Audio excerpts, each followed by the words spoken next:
اهلا بيكم متابعينا الكرام والأعزاء. لو انتم محبوا متابعة اخبار النجوم الحصرية ياريت ما تنسوش تدعمونا باللايك والاشتراك وتفعيل الجرس واختيار الكل يصلكم كل جديد.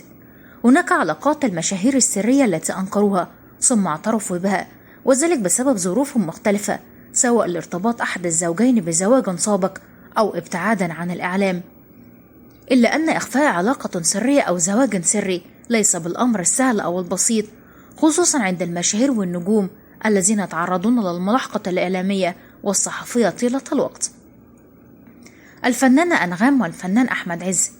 أجبر الفنان أحمد عز على كشف الزواج السري، وذلك حتى تحصل إحدى الصحف المصرية على عقد الزواج السري، وهذا الذي دفع أنغام لإصدار بيان إعلامي حتى تؤكد على زواجها من الفنان أحمد عز في وقت من الأوقات، وذلك خوفا من اتهام الجمهور لأحمد عز بالكذب، لأنه قد نفى زواجه من أنغام في كافة وسائل الإعلام.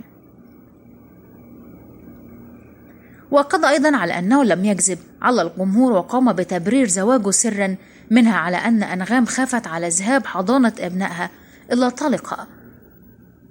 الفنانة ليلى علوي.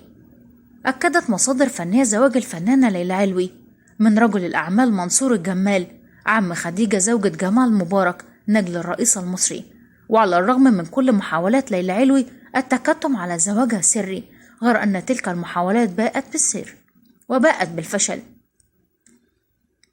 ومع اختفائها عن الأنظار بشكل واضح، أغلقت ليلى علوي هاتفها الجوال ورفضت الرد على مكالمات أقرب الناس إليها، باستثناء شقيقتها وأمها وابنها بالتبني خالد الذي تفارقه لأول مرة، حيث قضت وقتها بصحبة منصور الجمال الذي يقيم أساسا في بلجيكا. والمفاجأة مع الفنانة روبي أن العريس هو المخرج سامح عبد العزيز المتزوج من المذيعة في الفضائية المصرية داليا فرج، ولديه منها 3 بنات.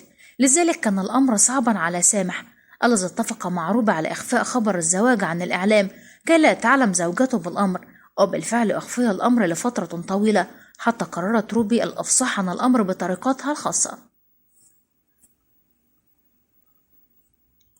وإذا عجبكم الفيديو ياريت ما تنسوش تدعمونا باللايك والاشتراك وتفعيل الجرس واختيار الكل يصلكم كل جديد. شاركونا برأيكم ومقترحاتكم في خانة التعليقات.